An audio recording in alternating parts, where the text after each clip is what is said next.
इरफान और मकबूल दो दोस्त थे। मकबूल की चिकन बेचने की दुकान थी और इरफान फिलहाल के लिए बेरोजगार था। क्या हुआ दोस्त, आज भी कोई नौकरी नहीं मिली? अब क्या बताऊं, समझ में नहीं आ रहा। इतनी तालीम का क्या फायदा जब एक नौकरी भी नहीं मिल रही। अब समझ में नहीं आ रहा कि क्या करूं। अब तो मुझ पे रुखसाना की भी जिम्मेदारी है। तुझे इतनी जल्दी निकाह नहीं करना चाहिए था मेरे दोस्त, लेकिन अब जब तूने निकाह कर ही लिया है तो काम बढ़ाना और ढूंढना ही होगा। तुम तो जानते ही हो कि कैसे हालात में मेरा निकाह हुआ है। अगर निकाह नहीं करता तो रुखसाना के अब्बा उसका निकाह कहीं और कर देते, लेकिन अब निकाह के बाद इतनी सारी जिम्मेदारियां आ गई हैं, समझ में नहीं आ रहा कि क्या करूं। अरे इरफान, तू शौरमा बनाना जानता है ना? हाँ हाँ, तो शौरमा की दुकान क्यों नहीं खोलता? दुकान खोलने के लिए भी तो पैसों की जरूरत होगी ना, वो कहां से लाऊंगा? मैं हूं ना, मैं तुझे कर्ज दे दूंगा। तेरा धंधा चल पड़ेगा तो लौटा देना। हाँ वो भी है। इरफान खुश होकर अपने घर गया और रुखसाना को ये सारी बातें बता दी। अल्लाह का शुक्र है, आपको कोई रास्ता तो मिला। अब जल्दी ही मेरी शौरमा की दुकान लगेगी। उम्मीद है अच्छी कमाई होगी और हमारे हालात भी बेहतर हो जाएंगे। होंगे ही, मैं दुआ करूंगी। मकबूल से पैसे कर्ज में लेकर इरफान ने शोरमे की मशीन खरीद ली। वो मकबूल से ही चिकन लेने लगा और उसकी शौरमे की दुकान शुरू हो गई। अरे भाईजान, एक शौरमा देना। हाँ हाँ, अभी लो। धीरे धीरे इरफान के शौरमे की दुकान पे कस्टमर्स की भीड़ लगने लगी। जायका तो बेहतरीन है भाई। होगा ही, सारे मसाले मैं घर पे ही बनाता हूँ। वाह बढ़िया, मजा आ गया भाई खाकर। इरफान खुश था कि उसके शौरमे लोगों को पसंद आ रहे थे। उसके ग्राहक बड़े मजे से शौरमा खाने आते थे। एक दिन घर पे बैठकर वो हफ्ते की कमाई गिन रहा था। 4,000 रुपए का मुनाफा हुआ है। इसमें से 2,000 रुपए हमारे घर के खर्च के लिए और सामान के लिए रखता हूँ और 2,000 रुपए मकबूल भाई का कर्ज लौटा देता हूँ। हाँ हाँ, यही बेहतर होगा। ऐसे ही चलता रहा तो जल्दी ही मकबूल भाई का सारा कर्ज चुकता हो जाएगा। बिल्कुल। उस दिन इरफान ने मकबूल को कर्ज की पहली किश्त लौटा दी। लगता है तेरा धंधा बहुत अच्छे से चल पड़ा है इरफान। हाँ भाई, दुआ करो ऐसे ही चलता रहे। हाँ हाँ बिल्कुल चलेगा, तू ऐसे ही मेहनत कर। हाँ भाई करूँगा। इरफान रोज शाम को अपने शौरमे की दुकान लगाता और उसके आते ही ग्राहकों की कतार लग जाया करती थी। एक शौरमा देना। मुझे भी 2 गार्लिक शौरमा पार्सल। मुझे भी एक शौरमा। जी अभी देता हूँ। दुकान खोलने से बंद होने तक इरफान के हाथ चलते ही रहते थे। कस्टमर्स आते ही रहते थे। हर रोज रात को 10 बजे इरफान दुकान बंद करता था और अपनी कमाई देखकर वो बेहद खुश होता। जुबैर रोज इरफान की दुकान पर भीड़ देखा करता था। शौरमे के कारोबार में बहुत मुनाफा है, मुझे भी शौरमा का कारोबार करना चाहिए। इरफान तो 80 रुपए में शौरमा बेचता है, मुझे इससे कम कीमत में बेचनी होगी, तभी लोग मेरा शौरमा खाएंगे। जुबैर हिसाब लगाने लगा कि वो कैसे शौरमे की कीमत घटा सकता है। मुझे सस्ता चिकन ढूंढना होगा। और सस्ते चिकन की तलाश में जुबैर कई चिकन की दुकानों पर गया। सभी जगह उसे वही रेट मिल रहा था। आखिर वो अकरम की दुकान में गया। अकरम बेईमान किस्म का शख्स था। अरे भाईजान, मुझे चिकन रोज 10 किलो चाहिए, लेकिन कीमत वाजिब नहीं लग रहा। फिर तो एक ही रास्ता है। वो क्या? तो मरी हुई मुर्गियाँ खरीद ले। मरी हुई मुर्गियाँ तुझे 50 रुपए किलो मिलेंगी। लेकिन मरी हुई मुर्गियों से कोई नुकसान तो नहीं? अरे नहीं नहीं, होटलों में मरी हुई मुर्गियाँ ही तो जाती हैं। किसी का बात नहीं समझ सकता कि जो मुर्गी वो वहाँ खा रहा है वो जिंदा काटी गई थी या मरी हुई। लेकिन इससे सेहत पर कोई नुकसान तो नहीं होगा ना? अरे भाईजान, कुछ नहीं होता। वैसे भी जब हम लोग मुर्गियों को यहाँ से वहाँ ले जाते हैं तो रास्ते में कुछ मुर्गियां दबकर मर ही जाती हैं। इन्हें खाने में कोई नुकसान थोड़ी ना है।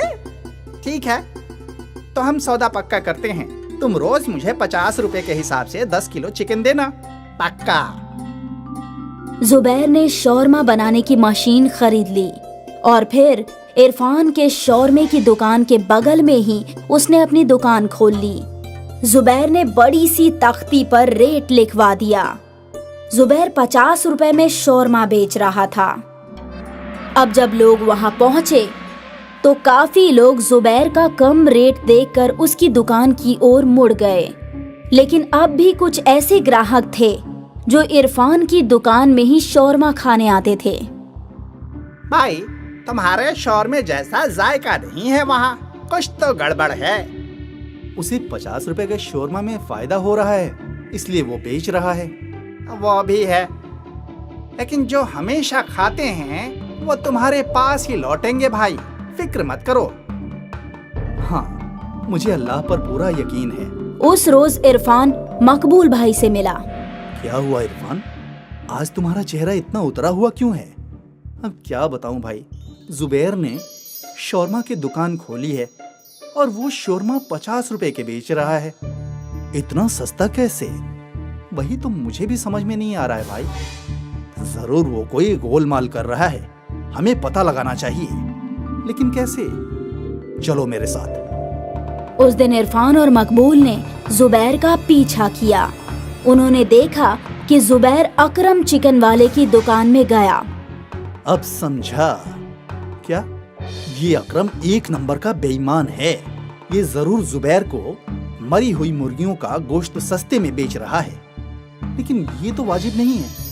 लोगों की तबीयत खराब हो सकती है। अब हमें क्या करना चाहिए? दोनों सोचने लगे कि वो जुबैर और अकरम को कैसे रोक सकते हैं। तभी मकबूल को याद आया कि उनके इलाके में एक फूड इंस्पेक्शन का दफ्तर है, जहां फूड की शिकायतें की जाती है। हमें फूड इंस्पेक्शन ऑफिस में जाकर कंप्लेन करनी चाहिए। ठीक है। इरफान और मकबूल फूड ऑफिसर के पास गए और वहां उन्होंने बड़े ऑफिसर को जुबैर की बेईमानी की कंप्लेंट की। हमें उस शौरमे की जांच करनी होगी। फूड ऑफिसर जुबैर की शौरमे की दुकान पर पहुंचे और वहां रखे चिकन और रोटियों की जांच करने लगे। अरे जनाब, कुछ सेटलमेंट करते हैं। 2 लोगों की जान के साथ खेल रहा है और हमें रिश्वत देने की बात कर रहा है। ऑफिसर ने सैंपल लिया और जांच की।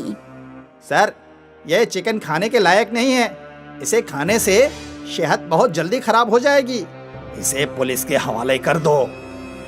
पुलिस ने जुबैर को गिरफ्तार कर लिया और फिर अकरम को भी गिरफ्तार कर लिया। सभी को जुबैर की बेईमानी के बारे में इल्म हो गया और एक बार फिर ईमानदार इरफान की दुकान पर कस्टमर्स लौट आए। इरफान की मुश्किल हल हो गई और लालची शौरमे वाले जुबैर को उसके किए की सजा मिल गई।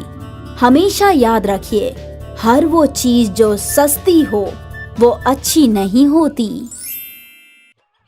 संगम नगर नाम का एक गांव था जो अपने खाने पीने की चीजों के लिए मशहूर था। दूर दूर से लोग संगम नगर में खाना खाने के लिए आते थे। संगम नगर के बाजार में हर दुकान खाने की ही थी। कहीं ढाबा, कहीं इडली स्टॉल, कहीं चाइनीज, कहीं बिरयानी सेंटर। सब लोग अपने अपने होटल चलाने में मस्त थे। अरे स्वामी, कैसा चल रहा है सब? बिल्कुल बढ़िया। दुकान खोलते ही खरीदारों की भीड़ लग जाती है। अरे बढ़िया है, मेरा ढाबा भी मस्त चल रहा है। दोपहर के खाने और रात के खाने दोनों टाइम पर मस्त भीड़ होती है। मेरा चाइनीज कॉर्नर तो बस रात में ही चलता है भाई। वो तो है, लेकिन तुम्हारे कॉर्नर पे सबसे ज्यादा भीड़ लगी रहती है। हाँ, रहेगी ना। चाइनीज खाना हिंदुस्तानियों को बहुत भाता है। यार, मैं नहीं मानता। साउथ इंडियन खाना हिंदुस्तान में सबसे ज्यादा पसंदीदा है। मुझे तो लगता है पंजाब के आलू के पराठे सबसे पसंदीदा हैं। शायद ही कोई ऐसा हो जिसने आलू के पराठे नहीं खाए हों। चाइनीज तो हर कोई खाता है। हमारा इडली भी हर कोई खाता है। तो कैसे पता चलेगा कि सबसे पसंदीदा खाना कौन सा है? हम लोगों को किसी बहुत समझदार इंसान से पूछना चाहिए। गांव के बूढ़े चाचा जी, वो तो जिंदगी भर खुद बावर्ची रहे हैं, उन्हें जरूर मालूम होगा। चलो उनसे ही पूछते हैं। हाँ चलो उनसे ही पूछते हैं। तीनों होटल मालिक चाचा जी के पास गए। क्या बात है, आज तुम तीनों एक साथ यहाँ पर कैसे आना हुआ? चाचा तुम हमें बताओ कि हिंदुस्तान का सबसे पसंदीदा खाना कौन सा है, चाइनीज, साउथ इंडियन या पंजाबी? अब ये तो बहुत ही पेचीदा सवाल है। हिंदुस्तान के अलग अलग हिस्सों में अलग अलग खाने पसंद किए जाते हैं। ये बताना मुश्किल है कि इन सब में सबसे पसंदीदा खाना कौन सा है। तो क्या हम कभी मालूम नहीं कर पाएंगे? एक रास्ता है, मुकाबला। और चाचा जी कैसा मुकाबला, जरा हमें बताइए तो। तुम तीनों बड़े आकार के पकवान बनाओ अलग अलग और उन्हें लोगों के सामने रख दो। लोग खुद चख कर तुम्हें बता देंगे कि उन्हें पसंद आया कि नहीं आया। चाचा जी वो हमें कैसे बताएंगे? वो क्या कहते हो तुम लोग, लाइक से। उन्हें जिस किसी का भी खाना अच्छा लगेगा वो उस खाने के आगे लाइक का एक निशान लगा देंगे। अरे अरे वाह, ये तो बहुत ही अच्छी तरकीब है। इससे कितने सारे लोगों को हमारे खानों का स्वाद भी मिल जाएगा। और तो और हमारी तशरीह भी हो जाएगी और हमारी दुकान मशहूर हो जाएगी। मुझे भी ये तरकीब पसंद आई चाचा जी। शुक्रिया चाचा जी। बूढ़े चाचा जी के आइडिया के हिसाब से तीनों होटल वालों ने मुकाबले की तैयारी शुरू कर दी। सारे गांव में इश्तिहार लग गए। ये मुकाबला इतना अलग था कि जल्दी वायरल हो गया और इस मुकाबले को कवर करने के लिए न्यूज रिपोर्टर्स भी पहुंच गए। ये मुकाबला गांव के मैदान में ही हो रहा था, जहां तीनों होटल के मालिक और उनके बावर्ची खाना बनाने की तैयारी कर रहे थे। हरदीप जी, आपको इस मुकाबले का ख्याल कहाँ से आया? इस मुकाबले का ख्याल हरदीप जी को नहीं, बूढ़े चाचा जी को आया था। अच्छा, और वो क्यों? वो इसलिए कि हम तीनों को समझ में नहीं आ रहा था कि हिंदुस्तान का सबसे पसंदीदा खाना कौन सा है। तो खाने का इतना बड़ा मुकाबला इसलिए हो रहा है ताकि ये मालूम हो सके कि इंडिया का सबसे पसंदीदा खाना कौन सा है, पंजाबी, साउथ इंडियन या चाइनीज। जानने के लिए देखते रहिए कुकू टीवी। सारे बावर्ची अपने अपने पकवान बनाने लगे। कोई बड़ी सी थाल में आटा गूंद रहा था तो कोई बड़े से पतीले में नूडल्स उबाल रहा था। काफी लोग जमा हो चुके थे। कुछ घंटों बाद खाना तैयार हो चुका था। स्वामी ने एक बहुत ही बड़ा मसाला डोसा बनाया। चिंग ने बड़े नूडल्स और सूप बनाए थे और हरप्रीत ने बड़े बड़े पराठे और बटर चिकन बनाया था। अब ये मुकाबला शुरू होने वाला है। हमारी आप सबसे गुजारिश है, आप मेहरबानी करके पकवानों को चख कर और फिर अपना लाइक दें। आपका लाइक ये फैसला करेगा कि हिंदुस्तान का सबसे पसंदीदा खाना कौन सा है। ये सुनकर सामाइन में हौसला और बढ़ गया। सबसे पहले एक छोटी बच्ची आई। बच्ची ने पहले पराठा खाया, फिर मसाला डोसा और फिर नूडल्स खाए। बच्ची ने अपना लाइक्स नूडल्स को दिया। पहला लाइक नूडल्स को मिला है। इसके बाद एक एक करके कई लोग आए। कुछ को पराठा पसंद आया, कुछ को मसाला डोसा तो कुछ को चाइनीज नूडल्स। चाइनीज खाने को 40 लाइक्स मिले हैं, पंजाबी खाने को 39 लाइक्स मिले हैं और साउथ इंडियन खाने को 41 लाइक्स मिले हैं। लेकिन अब तक मुकाबला खत्म नहीं हुआ है। अभी 2 घंटे और बाकी हैं। स्वामी ये देखकर मन ही मन खुश था कि वो जीतने वाला था। कुछ देर में और लोगों की भीड़ आ गई। इन लोगों ने भी एक एक करके सारे पकवान खाए और अपना लाइक दिया। अब ये मुकाबला खत्म हो चुका है और हैरानी की बात ये है कि पंजाबी, चाइनीज और साउथ इंडियन खाने को बराबर के 100 लाइक्स मिले हैं। ये सुनकर हरप्रीत, स्वामी और चिंग तीनों परेशान हो गए। अरे अब कैसे पता चलेगा कि कौन सा खाना सबसे पसंदीदा है? क्या मालूम। तभी वहाँ बूढ़े चाचा पहुँचे। आपने तो कहा था कि हमें इस मुकाबले से समझ में आ जाएगा कि सबसे पसंदीदा खाना कौन सा है, लेकिन यहाँ तो तीनों को 100 लाइक्स मिले हैं। तुम तीनों अभी तक नहीं समझे। क्या? यानी कि तुम्हारे सारे खाने सभी हिंदुस्तानियों को बेहद पसंद हैं। खाना हिंदुस्तान को तोड़ता नहीं, जोड़ता है। साउथ इंडिया की इडली जितनी चाव से वहाँ खाई जाती है, उतनी ही दिल्ली में भी चाव से खाई जाती है। पंजाब के पराठे बंगाल के हर घर में बनते हैं और देसी चाइनीज का जायका पूरब से पश्चिम तक बिल्कुल नहीं बदलता। जैसे हिंदुस्तान की एक रियासती जबान नहीं हो सकती, वैसे ही एक पसंदीदा खाना भी नहीं हो सकता, क्योंकि हिंदुस्तान अपनी डाइवर्सिटी के लिए जाना जाता है। ये सब टीवी पर लाइव दिखाया जा रहा था। तो देखा आपने कि किस तरह से इस बड़े खाने के मुकाबले ने हिंदुस्तान को जोड़ दिया है। सच में कहते हैं ये गांव वाले, इनके बूढ़े चाचा वाकई बहुत होशियार हैं। संगम नगर नाम का एक गांव था जो अपने खाने पीने की चीजों के लिए मशहूर था। दूर दूर से लोग संगम नगर में खाना खाने के लिए आते थे। संगम नगर के बाजार में हर दुकान खाने की ही थी। कहीं ढाबा, कहीं इडली स्टॉल, कहीं चाइनीज, कहीं बिरयानी सेंटर। सब लोग अपने अपने होटल चलाने में मस्त थे। अरे स्वामी, कैसा चल रहा है सब? बिल्कुल बढ़िया। दुकान खोलते ही खरीदारों की भीड़ लग जाती है। अरे बढ़िया है, मेरा ढाबा भी मस्त चल रहा है। दोपहर के खाने और रात के खाने दोनों टाइम पर मस्त भीड़ होती है। मेरा चाइनीज कॉर्नर तो बस रात में ही चलता है भाई। वो तो है, लेकिन तुम्हारे कॉर्नर पे सबसे ज्यादा भीड़ लगी रहती है। हाँ, रहेगी ना। चाइनीज खाना हिंदुस्तानियों को बहुत भाता है। यार मैं नहीं मानता। साउथ इंडियन खाना हिंदुस्तान में सबसे ज्यादा पसंदीदा है। मुझे तो लगता है पंजाब के आलू के पराठे सबसे पसंदीदा हैं। शायद ही कोई ऐसा हो जिसने आलू के पराठे नहीं खाए हों। चाइनीज तो हर कोई खाता है। हमारा इडली भी हर कोई खाता है। तो कैसे पता चलेगा कि सबसे पसंदीदा खाना कौन सा है? हम लोगों को किसी बहुत समझदार इंसान से पूछना चाहिए। गांव के बूढ़े चाचा जी, वो तो जिंदगी भर खुद बावर्ची रहे हैं, उन्हें जरूर मालूम होगा। चलो उनसे ही पूछते हैं। हाँ चलो, उनसे ही पूछते हैं। तीनों होटल मालिक चाचा जी के पास गए। क्या बात है, आज तुम तीनों एक साथ यहाँ पर कैसे आना हुआ? चाचा, तुम हमें बताओ कि हिंदुस्तान का सबसे पसंदीदा खाना कौन सा है? चाइनीज, साउथ इंडियन या पंजाबी? अब ये तो बहुत ही पेचीदा सवाल है।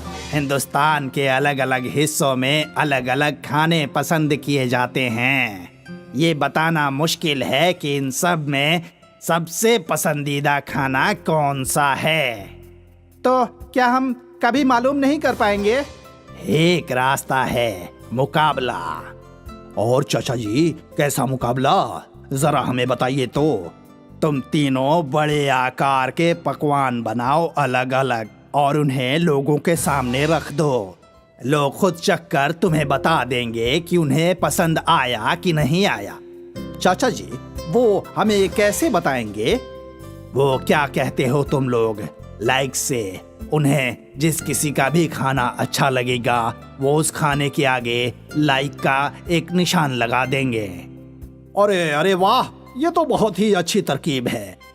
इससे कितने सारे लोगों को हमारे खानों का स्वाद भी मिल जाएगा। और तो और हमारी तशरीह भी हो जाएगी और हमारी दुकान मशहूर हो जाएगी। मुझे भी ये तरकीब पसंद आई चाचा जी। शुक्रिया चाचा जी। बूढ़े चाचा जी के आइडिया के हिसाब से तीनों होटल वालों ने मुकाबले की तैयारी शुरू कर दी। सारे गांव में इश्तिहार लग गए।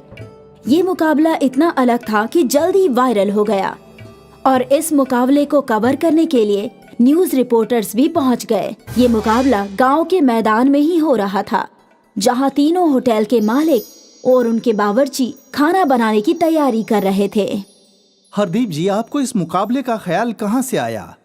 इस मुकाबले का ख्याल हरदीप जी को नहीं, बूढ़े चाचा जी को आया था। अच्छा, और वो क्यों? वो इसलिए कि हम तीनों को समझ में नहीं आ रहा था कि हिंदुस्तान का सबसे पसंदीदा खाना कौन सा है। तो खाने का इतना बड़ा मुकाबला इसलिए हो रहा है ताकि ये मालूम हो सके कि इंडिया का सबसे पसंदीदा खाना कौन सा है? पंजाबी, साउथ इंडियन या चाइनीज? जानने के लिए देखते रहिए कुकू टीवी। सारे बावर्ची अपने अपने पकवान बनाने लगे। कोई बड़ी सी थाल में आटा गूंद रहा था तो कोई बड़े से पतीले में नूडल्स उबाल रहा था।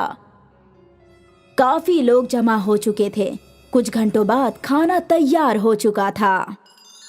स्वामी ने एक बहुत ही बड़ा मसाला डोसा बनाया।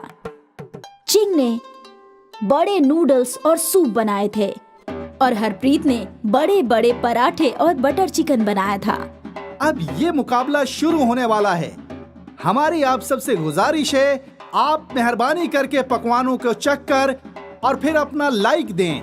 आपका लाइक ये फैसला करेगा कि हिंदुस्तान का सबसे पसंदीदा खाना कौन सा है। ये सुनकर सामाइन में हौसला और बढ़ गया। सबसे पहले एक छोटी बच्ची आई। बच्ची ने पहले पराठा खाया, फिर मसाला डोसा और फिर नूडल्स खाए। बच्ची ने अपना लाइक्स नूडल्स को दिया। पहला लाइक नूडल्स को मिला है। इसके बाद एक एक करके कई लोग आए। कुछ को पराठा पसंद आया, कुछ को मसाला डोसा तो कुछ को चाइनीज नूडल्स। चाइनीज खाने को 40 लाइक्स मिले हैं, पंजाबी खाने को 39 लाइक्स मिले हैं और साउथ इंडियन खाने को 41 लाइक्स मिले हैं। लेकिन अब तक मुकाबला खत्म नहीं हुआ है। अभी 2 घंटे और बाकी हैं। स्वामी ये देखकर मन ही मन खुश था कि वो जीतने वाला था। कुछ देर में और लोगों की भीड़ आ गई। इन लोगों ने भी एक एक करके सारे पकवान खाए और अपना लाइक दिया। अब ये मुकाबला खत्म हो चुका है और हैरानी की बात ये है कि पंजाबी, चाइनीज और साउथ इंडियन खाने को बराबर के 100 लाइक्स मिले हैं। ये सुनकर हरप्रीत, स्वामी और चिंग तीनों परेशान हो गए। अरे अब कैसे पता चलेगा कि कौन सा खाना सबसे पसंदीदा है? क्या मालूम। तभी वहाँ बूढ़े चाचा पहुँचे। आपने तो कहा था कि हमें इस मुकाबले से समझ में आ जाएगा कि सबसे पसंदीदा खाना कौन सा है, लेकिन यहाँ तो तीनों को 100 लाइक्स मिले हैं। तुम तीनों अभी तक नहीं समझे। क्या? यानी कि तुम्हारे सारे खाने सभी हिंदुस्तानियों को बेहद पसंद हैं। खाना हिंदुस्तान को तोड़ता नहीं, जोड़ता है। साउथ इंडिया की इडली जितनी चाव से वहाँ खाई जाती है, उतने ही दिल्ली में भी चाव से खाई जाती है। पंजाब के पराठे बंगाल के हर घर में बनते हैं और देसी चाइनीज का जायका पूरब से पश्चिम तक बिल्कुल नहीं बदलता। जैसे हिंदुस्तान की एक रियासती जबान नहीं हो सकती, वैसे ही एक पसंदीदा खाना भी नहीं हो सकता, क्योंकि हिंदुस्तान अपनी डाइवर्सिटी के लिए जाना जाता है। ये सब टीवी पर लाइव दिखाया जा रहा था। तो देखा आपने कि किस तरह से इस बड़े खाने के मुकाबले ने हिंदुस्तान को जोड़ दिया है। सच में कहते हैं ये गांव वाले, इनके बूढ़े चाचा वाकई बहुत होशियार हैं। ലക്ഷ്മൺപൂർ ഗ്രാമത്തിൽ ചതൻ തന്റെ ഭാര്യയോടും മക്കളോടും ജീവിച്ചു വന്നു. ചതൻ സിംഗിന്റെ മൂത്ത മകൾ സ്വാതി പഠിച്ചവളാണ്, വളരെ നല്ല കുട്ടിയുമാണ്. സ്വാതിക്ക് വേഗം കല്യാണം കഴിഞ്ഞാൽ എന്റെ തലയിലുള്ള മൊത്തം ഭാരം ഇറങ്ങിപ്പോകും. നിങ്ങൾ എന്തിനാ ഇത്രയ്ക്ക് വിഷമിക്കുന്നത്? സ്വാതി നല്ല ഗുണമുള്ള കുട്ടിയല്ലേ. അവൾക്ക് കല്യാണം എന്നത് വളരെ നല്ലായി തന്നെ നടക്കും ചേട്ടാ.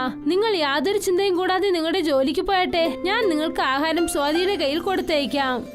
ചതൻ സിംഗ് ഒരു മല്ലിക കടയിൽ ജോലി ചെയ്യുകയായിരുന്നു. എപ്പോഴും തന്റെ മുതലാളി വഴക്കു പറഞ്ഞുകൊണ്ടും കസ്റ്റമറേക്ക് വഴക്കു പറഞ്ഞുകൊണ്ടും ഇരിക്കും. എനിക്ക് ബാസ്മതി അരി 1 കിലോ തന്നാട്ടെ, ഇന്ന് വീട്ടിൽ ബിരിയാണി ചെയ്യാൻ പോവുകയാ. ഓ വാവ് അനീതി, ഇത് നല്ല കാര്യമാണല്ലോ. 1 കിലോ ബാസ്മതി അരിക്ക് 200 രൂപയാണ് വരുന്നത്. പണം തരൂ. 200 രൂപയോ? നിനക്ക് വട്ട് പിടിച്ചോ എന്തോ? നോക്കിക്കോ, അരിക്കെങ്ങനെ 200 രൂപ വരാനാ? മറ്റുള്ള കടകളിലൊക്കെ വെറും 120 രൂപയല്ലേ ഉള്ളൂ. അത് എന്താണെന്ന് വെച്ചാൽ അനിയത്തി, ഇതിന്റെ എല്ലാ വിലയും എന്റെ മുതലാളിയാണ് പറഞ്ഞു തന്നത്. പിന്നെ ഇത് ഞാൻ കുറഞ്ഞ വിലക്ക് വിറ്റാൽ പിന്നെ അയാൾ എന്നെ ചീത്ത പറയുക. അദ്ദേഹത്തോട് ചെന്ന് പറയൂ, ഇനി ഈ വൃത്തികെട്ട കടയിൽ ഞാൻ ഒരു സാധനവും വാങ്ങിക്കില്ലെന്ന്. പിന്നെ മറ്റുള്ളവരോടും വാങ്ങിക്കണ്ടെന്ന് ഞാൻ പറയും. മറ്റുള്ളവരും ആരും ഈ കടയിൽ വന്ന് വാങ്ങാൻ പാടില്ല. ആ ലേഡി വളരെ ദേഷ്യത്തോടെ ആ കടയിൽ നിന്നും പോയി. അതിനിടയ്ക്ക് ചതൻ സിംഗിന്റെ മുതലാളി ആ കടയിലേക്ക് വന്നു. അദ്ദേഹം ഈ കാര്യങ്ങളൊക്കെ കേട്ടു. എന്നിട്ട് ചതൻ സിംഗിനോട് വളരെ അധികാരത്തോടെ പറഞ്ഞു, നീ ഏതൊരു ജോലിക്ക് ലായിക്കേ ഇല്ല. നിന്നെ കൊണ്ട് ഒന്നും ചെയ്യാൻ പറ്റില്ല. ഞാൻ ഇപ്പൊ തന്നെ ഈ ജോലി വിട്ടു പോക്കുകയാണ്. മുതലാളി, നിങ്ങൾ എന്തിനെങ്ങനെയൊക്കെ പറയുന്നത്? ഞാൻ നിങ്ങളുടെ അടുത്ത് 20 കൊല്ലായിട്ടാണ് ജോലി ചെയ്യുന്നത്.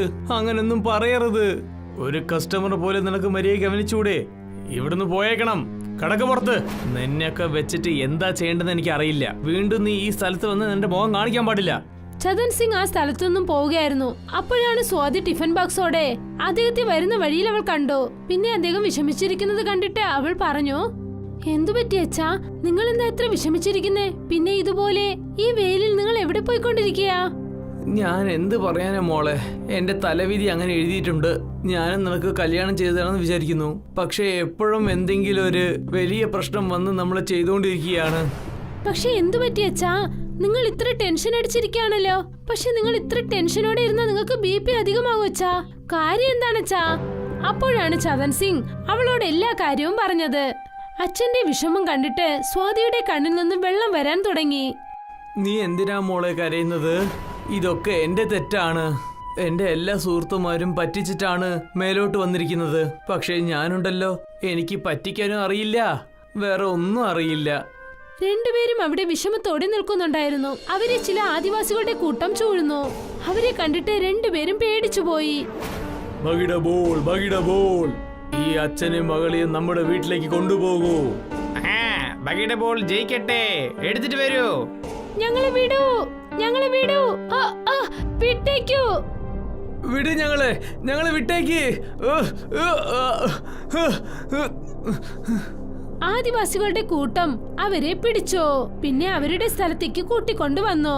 അവിടെ ചതൻ സിംഗും സ്വാതിയും നോക്കിയപ്പോൾ സ്വാതിയുടെ അമ്മ, അതായത് ചതൻ സിംഗിന്റെ ഭാര്യ, അവിടെ ഉണ്ടായിരുന്നു. ഇവിടെ നോക്കടി, നീ എന്താ ഇവിടെ ചെയ്തുകൊണ്ടിരിക്കുന്നത്? ഇവർക്ക് ആരാണ്? നമ്മളടുത്ത് എന്താ ഇവർക്ക് വേണ്ടത്? ഞാൻ നമ്മുടെ വീട്ടിൽ നിന്നും മാർക്കറ്റിലേക്ക് സാധനങ്ങൾ വാങ്ങിക്കാൻ പോയതാ. ബിരിയാണി ചെയ്യാമെന്ന് ഞാൻ കരുതി. പക്ഷെ ഇവർ എന്നെ ഇവിടേക്ക് പിടിച്ചോണ്ട് വന്നു. നമ്മുടെ കൈവശത്ത് നിന്ന് ഇവർക്ക് എന്താണ് വേണ്ടത്? ഞങ്ങളെ എന്തിനാണ് നിങ്ങൾ കെട്ടിവെച്ചിരിക്കുന്നത്? ഞാനും എന്റെ കുടുംബവും വല്ലാതെ കഷ്ടത്തിലാണ് ഇരിക്കുന്നത്. ഞങ്ങളെ വിട്ടേക്ക്. നിങ്ങൾക്ക് എന്താണ് വേണ്ടത്? നീ ചത്തൻ സിംഗ് അല്ലേ?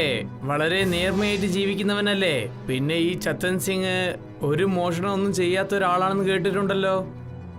അതെ, ഞാൻ അതേ ആൾ തന്നെയാണ്. പിന്നെ നിങ്ങൾക്ക് എന്നോട് പേര് ഇതൊക്കെ എങ്ങനെ നിങ്ങൾക്കറിയാം? നിങ്ങൾ ആരാണ്? നീ എന്നെ പറ്റി വിട്ടേക്ക്. നിനക്ക് ഈ കല്ല് കാണുന്നുണ്ടല്ലോ, ഈ കല്ല് വെച്ചിട്ട് ഞാൻ എന്ത് ചെയ്യാനാ? ഈ കല്ലിന്റെ മുകളിൽ നീ 10 പ്രാവശ്യം ചാടി വരണം. ഒരു പക്ഷെ നീ ഇതിൽ വിജയിച്ചാൽ ഞാൻ നിനക്കൊരു സമ്മാനം തരാം. അപ്പോൾ നിങ്ങൾ എന്റെ കുടുംബത്തെ വിട്ടേക്കില്ലേ? ഞാൻ നിനക്ക് വാക്ക് തരാം. ആ ആദിവാസിയുടെ തലവൻ പറഞ്ഞതും തന്നെ ചതൻ സിംഗിനെ വിട്ടയച്ചു. പിന്നെ ചതൻ സിംഗ് ആ വലിയ പാറപ്പുറത്ത് നിന്നുകൊണ്ട് ചാടിക്കൊണ്ട് നിന്നു. ചതൻ സിംഗ് അതിന്റെ പുറത്ത് 10 പ്രാവശ്യം ചാടിയതും തന്നെ ആ പാറ ഒരു ഭംഗിയുള്ള ചെറുക്കനായി മാറി. അവനെ കണ്ടിട്ട് ആ ആദിവാസികളൊക്കെ ആശ്ചര്യത്തിലായി. എന്റെ മകൻ തിരിച്ചു വന്നിട്ടുണ്ട്. നിനക്ക് വളരെ നന്ദിയുണ്ട്. ബോൾ മഹാരാജ വിജയിക്കട്ടെ. ഞാൻ എപ്പോഴും നിനക്ക് പാതുകാവലനായിട്ടുണ്ടാവും. വളരെ സന്തോഷമായിട്ടുണ്ട്. ലല്ലൻ തിരിച്ചു വന്നു. ഇതൊക്കെ എന്താണ്? ആരെങ്കിലും എനിക്കൊന്ന് പറഞ്ഞു തരുമോ? അത്യാഗ്രഹമായിട്ട് ഞാൻ മോഷ്ടിച്ചതുകൊണ്ട് എന്റെ മകൻ കല്ലായിട്ട് മാറിക്കഴിഞ്ഞു. ഈ ശാപത്തിൽ നിന്ന് മുക്തി കിട്ടണമെങ്കിൽ ഒരു സത്യസന്ധനായ മനുഷ്യനെ പറ്റുള്ളൂ. അദ്ദേഹം സത്യമായിട്ട് നേർമായിട്ട് ഉണ്ടാവണം. അദ്ദേഹം ആ കല്ലിന്റെ മുകളിൽ 10 പ്രാവശ്യം ചാടണം. ഇന്ന് നിങ്ങൾ അത് ചെയ്തു കഴിഞ്ഞു. പോയ 2 വർഷമായിട്ട് ഞാൻ എത്ര പേര് കുറെ ആൾക്കാരെ കൊണ്ടുവന്നു. നിങ്ങളുടെ ജോലി കഴിഞ്ഞല്ലോ. ഇനി ഞങ്ങൾ ഇവിടെ നിന്ന് പോയിക്കോട്ടെ. അല്ലെങ്കിൽ തന്നെ ഞങ്ങൾക്ക് ഒരുപാട് വിഷമങ്ങൾ ഉള്ളതാ. അതിനിടയ്ക്ക് നിന്റെ കളി ഒരുപാട് കൂടുന്നുണ്ട്. ഞങ്ങളെ വിട്ടേക്ക്. എങ്ങനെ വിട്ടേക്കാനാ? നിങ്ങളുടെ സമ്മാനം വാങ്ങിച്ചിട്ട് പോകൂ. ആ ആദിവാസി തലവൻ അവരുടെ ആൾക്കാരോട് ആംഗ്യം കാണിച്ചു. അവരിൽ ഒരാൾ ചെന്ന് ദൂരെ ഉണ്ടായിരുന്ന ആ തിളങ്ങുന്ന ഹാൻഡ് പമ്പ് എടുത്തുകൊണ്ടുവന്നു. നിങ്ങൾ ഞങ്ങളെ ഇത്രയും കഷ്ടപ്പെട്ടിട്ട് ഈ ഹാൻഡ് പമ്പിന് വേണ്ടിയാണോ? ഇതൊരു സാധാരണ ഹാൻഡ് പമ്പ് അല്ല, ഇതൊരു മായ ഹാൻഡ് പമ്പാണ്. ഇതിൽ നിങ്ങൾ അടിക്കുമ്പോഴെല്ലാം നിങ്ങൾക്ക് ഇഷ്ടമുള്ള സാധനങ്ങൾ വരും. മനസ്സിലായോ? സത്യമാണോ? നിങ്ങൾ ഇത് ഞങ്ങൾക്ക് തരുകയാണോ? അതെ, നിങ്ങൾ ഞങ്ങളെ ഇത്രയും സഹായിച്ചിട്ടുണ്ട്. എന്റെ മകനെ തന്നെ നിങ്ങൾ തിരിച്ചു തന്നിട്ടുണ്ട്. പക്ഷെ ഈ ഹാൻഡ് പമ്പ് ഞങ്ങൾ എങ്ങനെ ഉപയോഗിക്കാനാ? പിന്നെ ഇതുകൊണ്ട് എന്ത് സംഭവിക്കും? ഈ ഹാൻഡ് പമ്പ് എടുത്തിട്ട് പോയി നിങ്ങൾ ഒരു നല്ല സ്ഥലത്തിൽ വെക്കൂ. പിന്നെ ഇതിൽ കുറച്ച് വെള്ളം ഒഴിച്ചേക്ക്. അതിനുശേഷം നിങ്ങൾ ഹാൻഡ് പമ്പ് അടിക്കുമ്പോൾ ഇതിന്റെ ഉള്ളിൽ നിങ്ങൾ മനസ്സിൽ ഇഷ്ടപ്പെട്ട സാധനങ്ങൾ വരും.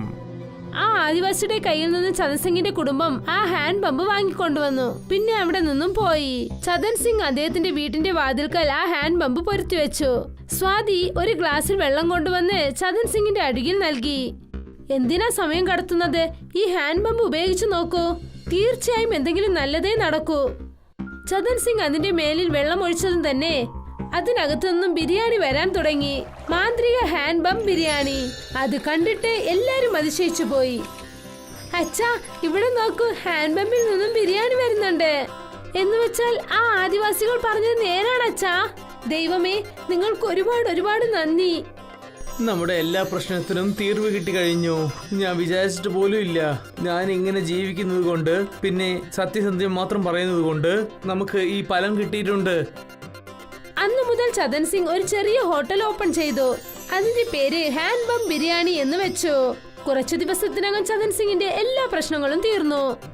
എല്ലാ ഗ്രാമങ്ങളിലും ചതൻ സിംഗിന്റെ ഹാൻഡ് പമ്പ് ബിരിയാണിയെ കുറിച്ച് പുകഴ്ത്താൻ തുടങ്ങി. ഒരു ദിവസം ചതൻ സിംഗിന്റെ പഴയ മുതലാളി അദ്ദേഹത്തെ വന്ന് കണ്ടു. ഇവിടെ നോക്കു ചേട്ടാ, 3 ദിവസമായിട്ട് ഞാൻ കഴിച്ചിട്ടില്ല. എനിക്ക് ബിരിയാണി കിട്ടുമോ? ജനങ്ങൾ പറയുന്നു നിങ്ങൾ ഫ്രീ ആയിട്ട് ബിരിയാണി തരുമെന്ന്. ചതൻ സിംഗ് തിരിഞ്ഞു നോക്കിയപ്പോൾ അദ്ദേഹത്തിന്റെ പഴയ മുതലാളിയുടെ അവസ്ഥ ഒരു പിച്ചക്കാരനെ പോലെ ആയിരിക്കുന്നു. മുതലാളി നിങ്ങളാണോ? നിങ്ങൾക്ക് എന്താ ഇങ്ങനത്തെ ഒരു ഗതി വന്നത്? ഞാൻ ഇപ്പൊ തന്നെ നിങ്ങൾക്ക് ബിരിയാണി തരാം.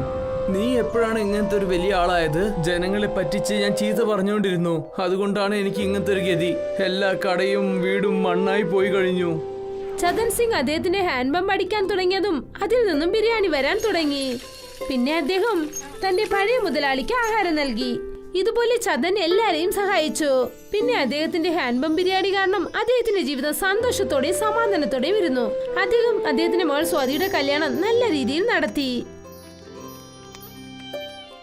ഒരു ഗ്രാമത്തിൽ സൂക്ക എന്നും ലെംബു എന്നും പേരുള്ള 2 സഹോദരങ്ങൾ ഉണ്ടായിരുന്നു. പക്ഷെ അവർ രണ്ടുപേരും എന്നും വഴക്കായിരുന്നു. രണ്ടുപേരുടെയും മനസ്സിൽ എപ്പോഴും ഈഗോ മാത്രമായിരുന്നു. അതുകൊണ്ട് എല്ലാ ദിവസവും ഇവർ രണ്ടുപേരും തമ്മിൽ വഴക്കായിരുന്നു. അമ്മ അവരെ സമാധാനിപ്പിക്കാൻ ശ്രമിക്കുമായിരുന്നു. പക്ഷെ അവർ രണ്ടുപേരും അമ്മയുടെ വാക്കുകൾ കേൾക്കില്ലായിരുന്നു. ഈ സന്ദർഭം ചതുർ നന്നായിട്ട് ഉപയോഗിച്ചു. എല്ലാ ദിവസവും രണ്ടുപേരും അവരവരുടെ ജോലികൾ മാറ്റിക്കൊണ്ടേയിരുന്നു. ഒരു ദിവസം സൂക്ക ബിരിയാണി കട ഇട്ടിട്ടുണ്ടായിരുന്നു. അതേസമയം ലെംബു പേരക്കകൾ വിൽക്കുന്നുണ്ടായിരുന്നു. ഇവിടെ നോക്ക് ലംബോ, എന്റെ കൂടെ നീ മത്സരിക്കാൻ പേരക്ക കട ഉണ്ടാക്കി. അതുകൊണ്ട് ഞാൻ ചിക്കൻ ബിരിയാണി കടയും വിട്ടു. ഇതാ കണ്ടില്ലേ, ഇതിനു മേലെ നീ എന്നെ ഒരു ശല്യം ചെയ്യാൻ പാടില്ല. നീ അങ്ങനെ ചെയ്താലേ നിന്റെ സമയം മോശമായിരിക്കും. ഇവിടെ നോക്ക്, ഇത് നീ എന്നോട് സ്നേഹത്തോടെ പറഞ്ഞിട്ടുണ്ടെങ്കിൽ ഞാൻ കുറച്ചെങ്കിലും കേട്ടിട്ടുണ്ടാവും. പക്ഷെ നീ എന്താ ചെയ്യുന്നത്? നീ എന്നെ പേടിപ്പിക്കാണ്.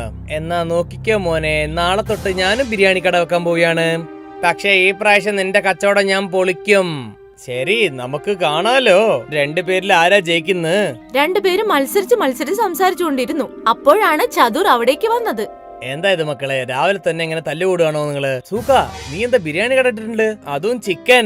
ആ ശരി, നീ ഒരു പ്ലേറ്റ് എടുക്ക്, ഞാൻ കഴിച്ചു നോക്കട്ടെ എങ്ങനെയുണ്ടെന്ന്. ചതുരേട്ടാ, ഈ കട നിങ്ങളുടെ കട പോലെയാണ്. നിങ്ങൾക്ക് എത്ര വേണമെങ്കിൽ നിങ്ങൾ എടുക്കാം.